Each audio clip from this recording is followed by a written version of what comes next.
All right, hi everyone. Today we are going to continue with this topic, order of chemical reactions. Remember that in our last discourse we were able to derive the zero order chemical reaction. So today we are going to be looking at the first order. And if you watched my last video, you should be familiar with this expression. So for the first order reaction, what we are just simply going to say is let n is equals to 1. That is the first order reaction. So if n is equal to 1, what we are going to have is the integral of this integration, the integral of this A0 represents the initial concentration. This A here represents the concentration at a given time.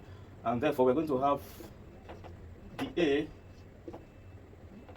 A all over A. Sorry about that. This is not supposed to be here. The A all over A raised to power 1, which is the same thing as A, is equal to minus integral of T and then K dt. All right? Therefore, this integral will give us natural log. Therefore, what we are going to have is natural log of A, and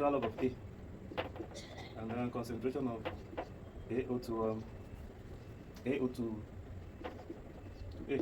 And then when we integrate this, we are going to have minus KT, right?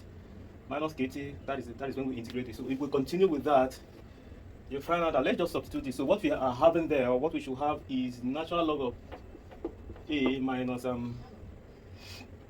natural log of AO, giving us minus KT.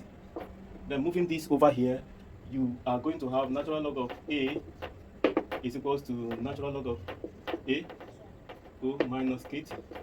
Yeah, so this is the first order equation. When you plot a graph of natural log of A,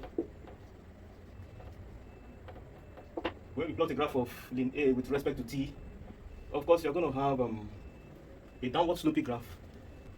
Here's the initial concentration, and then the slope of this graph is going to be equal to k, and the unit will be per second. Reason being that this is ln A. I didn't mean it is just the concentration of A. You're going to include the concentration of A here, but since it is just ln A, the unit is per second. And then there is one property of the first order equation which I also want you to note. The first order equation has what is known as half-life. Half-life is the time taken for half of the reactant to be consumed. It has equal interval. From this expression, we can just simply say ln. Let's bring it backwards here. Ln A minus ln minus KT. This is natural log of the concentration at a particular time minus the natural log of the initial concentration. You can simply condense both of them to give natural log of A all over AO is equal to minus KT. The time it will take for the reactant for half of the reactant to be consumed is a constant, which is known as the half-life. Okay, after expressing it like this, okay, now let's divide both sides by minus, or simply bring this minus here. You find out that you're going to have minus natural log of A all over AO is equal to KT. Bring it over here. We have natural log of A all over AO. Natural log of A all over AO raised to power minus 1 is equal to KT. If you invert this to remove this minus 1, your natural log of AO all over natural log of AO all over A. Remember, I said the time it will take for half of it to be consumed is constant. Therefore, this expression can be written as natural log of 2 is equal to KT.